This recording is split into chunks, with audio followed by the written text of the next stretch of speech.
స్పర్శతో నన్ను కరుణించుము,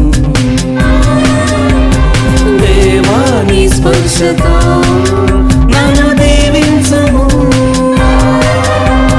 దేవా నీ స్పర్శతో నన్ను తాకుము. నేటి సువార్త పఠన ధ్యానాంశం క్రైస్తవ విశ్వాసాభివృద్ధికి చక్కటి ఉపదేశంగా నిలుస్తుంది. ఈ పఠనంలో విశ్వాసానికి సంబంధించి వివిధ కోణాలను ప్రవేశపెడుతుంది.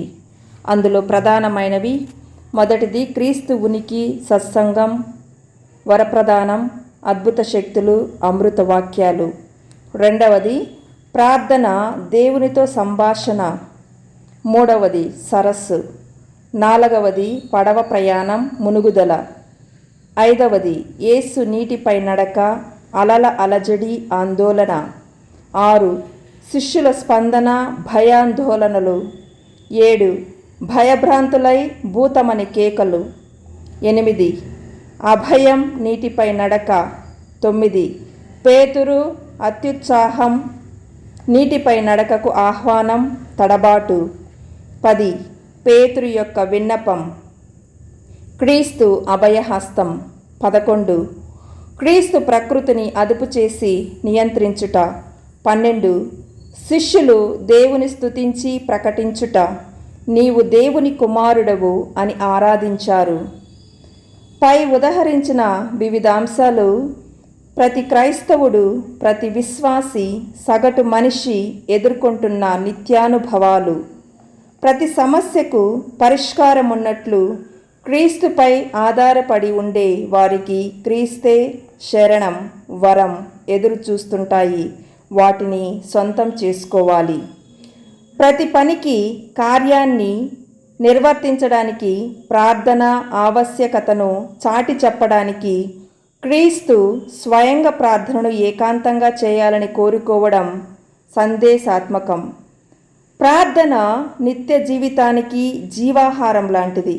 ప్రార్థన మానవునికి దేవునికి మధ్య గట్టి పునాదులతో కూడిన సంబంధాన్ని ఏర్పరుస్తుంది. ప్రార్థనలోని అంశాలు వ్యక్తిగతమైనవి, సామూహికమైనవి. ప్రార్థనలోని వస్తువు ఎలా ఉండాలో క్రీస్తు స్వయంగా నేర్పించారు. అది మనకు నేర్పిన పరలోక జపం ద్వారా. ప్రార్థన ముక్కోణపు భాగాలు కలిగి ఉండాలి. దేవుని స్తుతించి పొగడడం, స్వప్రయోజనాలను యాచించడం మరియు పొరుగువారిని ప్రేమించి క్షమించడం, ఇవి నేర్పించారు. అంతేకాకుండా ఈరోజు పునీత పేతురు మరియు పౌలుల మహాలయ ప్రతిష్టోత్సవం. పునీతులు పేతురు, పౌలు పండుగ. పునీత పేతురు, పౌలు గార్లు క్రైస్తవ స్తంభానికి 2 స్తంభాలు లాంటి వారు. వీరిద్దరేనని రోము దేవాలయంలో సమాధి చేస్తారు.